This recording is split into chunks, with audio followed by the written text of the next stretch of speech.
Hi guys, Pooja Assamit Kitchen and Vlogger another video লৈ আপোনালোক সকলোকে আদৰণি জনাইছো।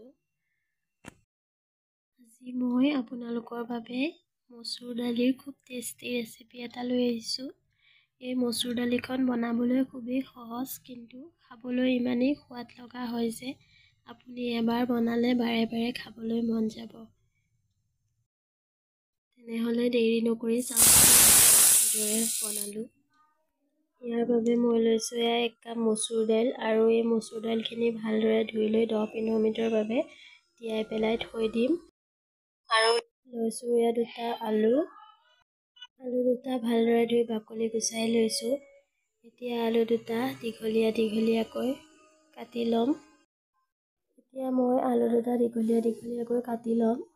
এয়া চাওক এনেদৰে দীঘলীয়াকৈ কাটি ললো। আলু দুটা কাটি লৈ হোৱাৰ পিছত মই আলু দুটা নিমখ হালধি সানি লম।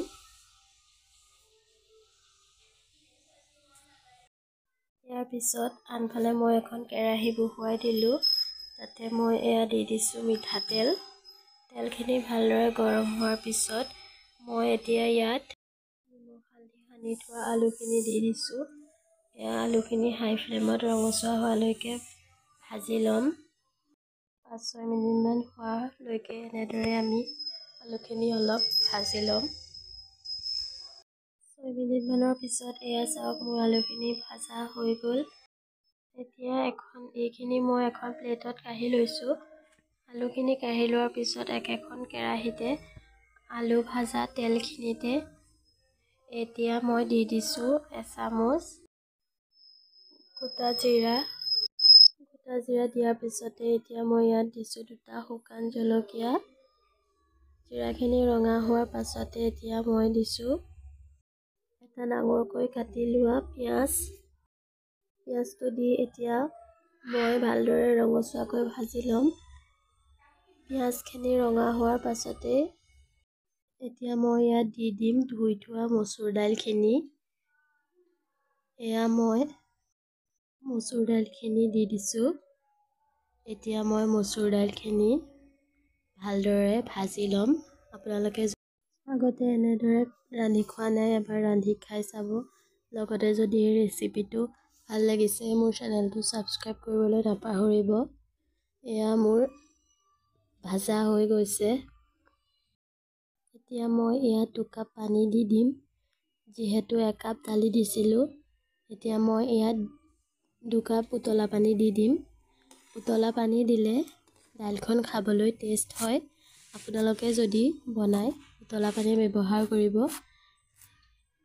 এতিয়া এইখিনি মই সোৱাদ অনুসৰি নিমখ দি ঢাকন লগাই সিজিবলৈ দিম। 15 মিনিটমান সিজিবলৈ দিয়াৰ পিছত এয়া চাওক দাইলখিনি প্ৰায় সিজি গৈছে। এতিয়া মই ইয়াত দি দিছো কণ বিলাহী কেইটামান। এনেদৰে বিলাহীখিনি দিয়াৰ পাছত ঢাকন লগাই পুনৰ 5 মিনিটৰ বাবে সিজিবলৈ দিম। 5 মিনিট এনেদৰে ঢাকন মাৰি সিজিবলৈ দিয়াৰ পিছত এয়া চাওক বিলাহীখিনি সিজি গৈছে। এতিয়া আকৌ এবাৰ মই দাইলখিনি হেতাৰে ভালদৰে লৰাই দিছো।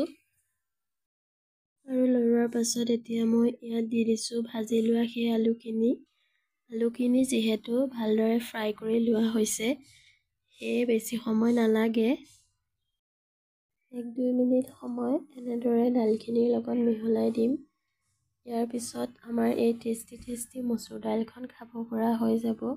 এনেদৰে আপুনি বনাই খাই চাব আৰু তাৰ পাছত ক'ব সোৱাদ লগা হয় নে নহয় এই দাইলখন। আপোনাক মাছ মাংস একো নালাগে, একেবাৰে এই দাইলখনেই আপুনি ভাত খাই দিব পাৰিব। দাইলখন নমাব পৰা হৈ গ'ল। এতিয়া মই এইখিনি বাউললৈ লৈ গৈছো। এয়া চাওক মই ওচৰৰ পৰা আপোনালোকক দেখাই দিছো। দাইলখন খুবেই ধুনীয়া হৈছে খাবলৈ। এনেদৰে আপুনি এবাৰ ৰান্ধি খাই চাব আৰু কমেণ্ট কৰিব নাপাহৰিব। তেনেহলে পুনৰ নতুন এটা ৰেচিপিৰ সৈতে